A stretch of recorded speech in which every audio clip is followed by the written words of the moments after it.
Similar to the presentation from ENI there, BP is going through a transition where we call it IOC to IEC, so International Oil Company to International Energy Company.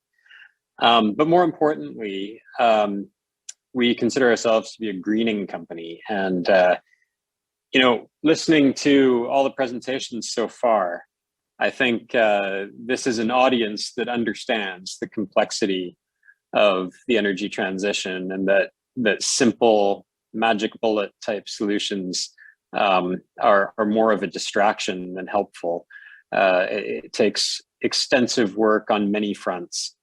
And so, rather than talk about the details of that, as many of the other presentations have, I'll just share with you some of the advocacy that we're doing around greening companies.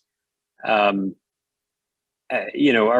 for the public and for investors to maybe think more broadly about who's got a role and what role that is in the energy transition. I hope this is something that's useful for both other companies and in particular for governments and Indonesia.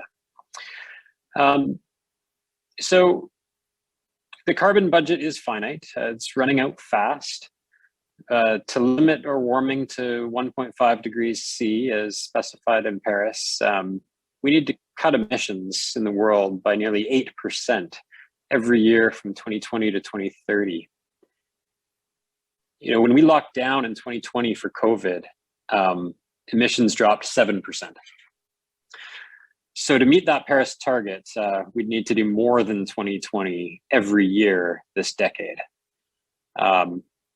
As you can imagine, that's just an enormous task and one that is actually already off track. So 70% of global emissions come from industry, transport, and energy. And these sectors simply need to transform if we're to meet the Paris goals. So green companies or zero carbon companies play a vital role in that. But we cannot just rely on new businesses to transform these sectors. There's not enough time. We'll require greening companies too, companies that are not low carbon today, but have the ambition to get to lower carbon and a plan for how to do it. So we'll take companies with scale and know-how and the capabilities to make the system greener rapidly. We can't wait just for new companies to be born and mature to the size required to have the impact and scale and pace that we need. So to illustrate this, I'll just take a look at electric vehicles. Electric vehicles are often the subject of much discussion around the energy transition. So let's look at Tesla. What Tesla is doing is incredible. It's an amazing company. It's worth more than all the other publicly traded automakers put together right now. Tesla sold nearly 500,000 EVs last year. But the thing is, that's less than 1% of the 73 million cars sold every year. So Toyota, Volkswagen, and Renault Nissan sell close to 30 million vehicles each year. So if we're going to transition, we need Tesla, but we need much more than Tesla. We need those existing companies to transition. They've got the installed infrastructure, the market knowledge, the capability, and thankfully that's what's happening. So I think I would take that example of electric vehicles and extend it to energy, extend it to steel and cement, to construction and transport and agriculture. So companies, like countries, all have different starting points and they can't move all at the same speed, but they all can make contributions to global net zero. And I think this is really important. So we need to be inclusive. We need to make room for greening companies in the conversation. We can't simply exclude any company which is not already a fully green company or country. That's the lesson of the Paris Agreement, really. The need to be inclusive, to back all companies that genuinely want to change and help them do so.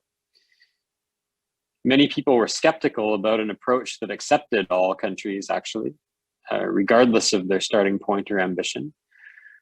But today, under Paris, major emitters, Japan, China, the US, are ratcheting up their commitments to net zero, as are many others. So we should use policies like carbon pricing to reward and encourage greening companies and not shut them out. The pursuit of perfect can shut out good and better, and we need to be very careful about that in picking either or solutions.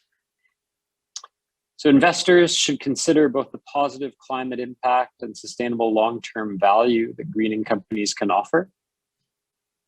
Because for a greening company, exposure to carbon risk comes with exposure to low carbon opportunity. There's a competitive value proposition in greening. We're recognizing that more and more. Support should not be unconditional, though. In return for investment, greening companies need to set an ambition for net zero, describe a timeline with interim aims and targets that set a realistic path to get there, disclose a credible business plan that can achieve their targets and aims while remaining a successful business, and contribute where they can to a just transition using their links into communities as employers, suppliers, and retailers. Greening companies need to be transparent to demonstrate they're delivering. They need to set goals, aims, and targets, monitor, manage, and disclose progress against those goals. And those targets should set out an escalating path of increasing ambition over time. Because ultimately, the world needs as many greening companies as possible. Only then can the world transform at the scale and pace it needs to achieve Paris goals. So if I have time, I'll just speak to one example here in Indonesia that I think embodies what I'm talking about here in greening industry. And it's a tremendous partnership between the government of Indonesia and BP and our partners.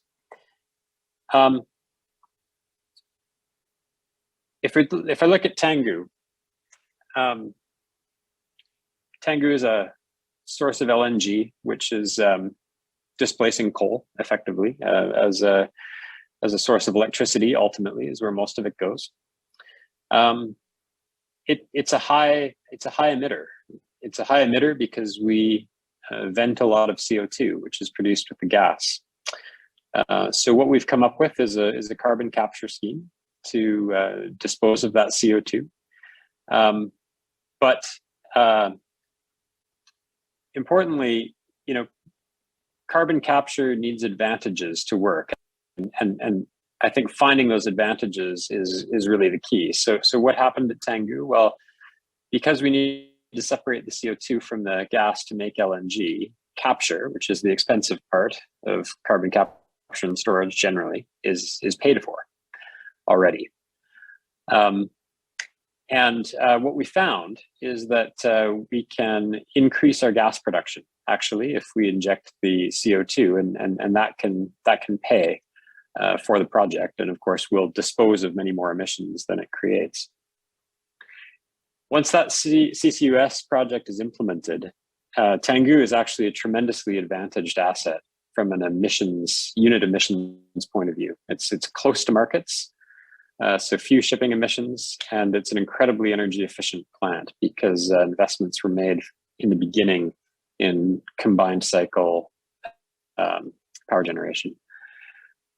And so, after CCS, Tangguh will be an industry leader in emissions intensity of delivered gas. But of course, it's still left with a lot of hard to abate emissions and all of the scope 3 emissions from burning the gas when it gets to market.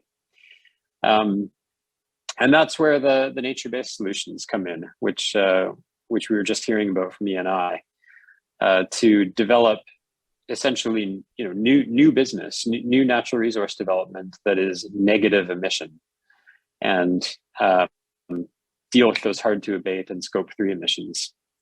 So it's a complicated story, and it requires hard work across many different areas.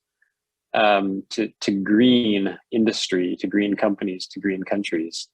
And I think that's a really important message that those of us in this industry and with the experience and expertise need to convey to the world as we face increased pressure all the time for simplistic solutions where the perfect is shutting out the good and actually preventing progress in many ways.